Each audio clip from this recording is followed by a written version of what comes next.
Degree पाहत असताना मुळामध्ये आपण दोन गोष्टी पाहिल्या की डिग्री चालते द आणि वन ऑफ द. मागच्या सत्रामध्ये आपण द आणि वन ऑफ द यातला फरकही पाहिला. त्याचबरोबर सुपरलेटिव्ह डिग्रीचं कंपॅरेटिव्ह आणि पॉझिटिव्ह कसं होतं बाय स्ट्रक्चर आपण ते चेक केलं, पाहिलं आपण आणि समजावून घेतलं. आता यात एक आणखी अशी गोष्ट आहे, there is most important thing and it is the rule number 3. So what exactly rule number 3 tells अस.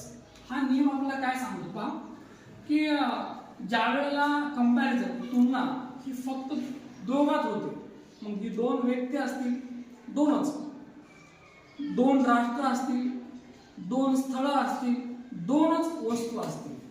जेव्हा तुलना फक्त दोघात होते, दोघांपेक्षा जास्त कोणीच नाही, फक्त दोन व्यक्तीमध्ये, दोन वस्तूमध्ये, दोन स्थळामध्ये जेव्हा तुलना होते तेव्हा नेहमीच लक्षात ठेवा, एक तर सीडी म्हणजे कंपॅरेटिव्ह डिग्रीचं पॉझिटिव्ह डिग्रीमध्ये रूपांतर होतं किंवा पॉझिटिव्ह डिग्रीचं कंपॅरेटिव्ह डिग्रीमध्ये रूपांतर होतं. म्हणजेच सीडीचं पीडी होतं किंवा पीडीचं सीडी होतं.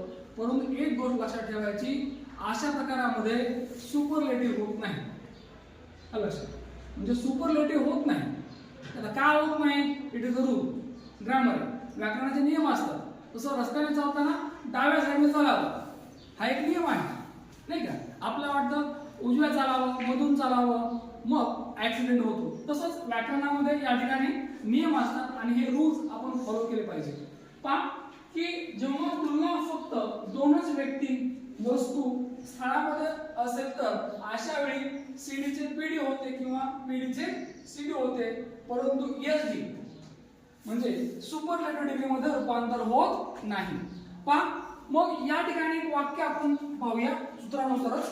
दिलेले वाक्य सीडीचे असेल तर पीडी करताना सूत्र काय? सूत्र आहे बरं?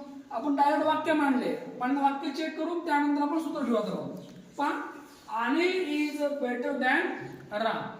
या ठिकाणी तुलना दोन वस्तूमध्ये आहे, व्यक्तीमध्ये आहे का स्थळामध्ये आहे? कुणामध्ये नेमकी?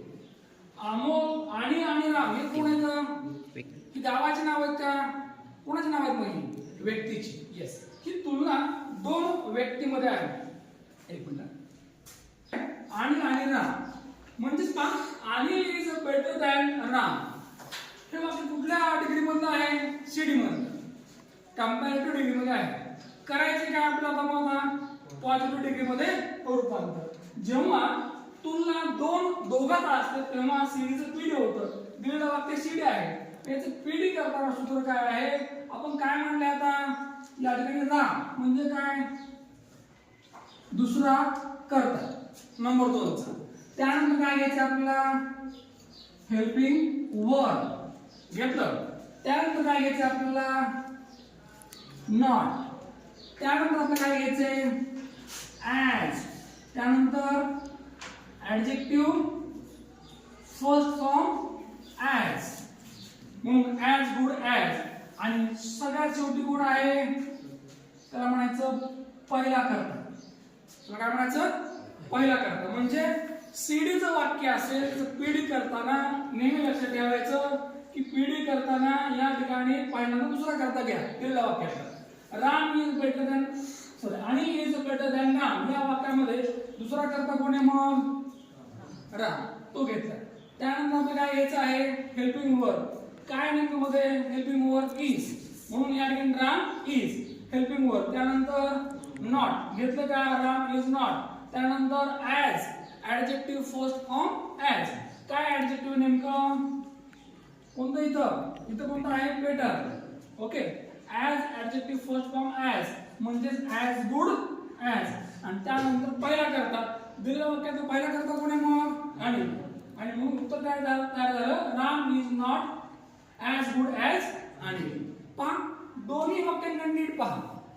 Ram Anil is better than Ram. Anil रामपेक्षा चांगला आहे.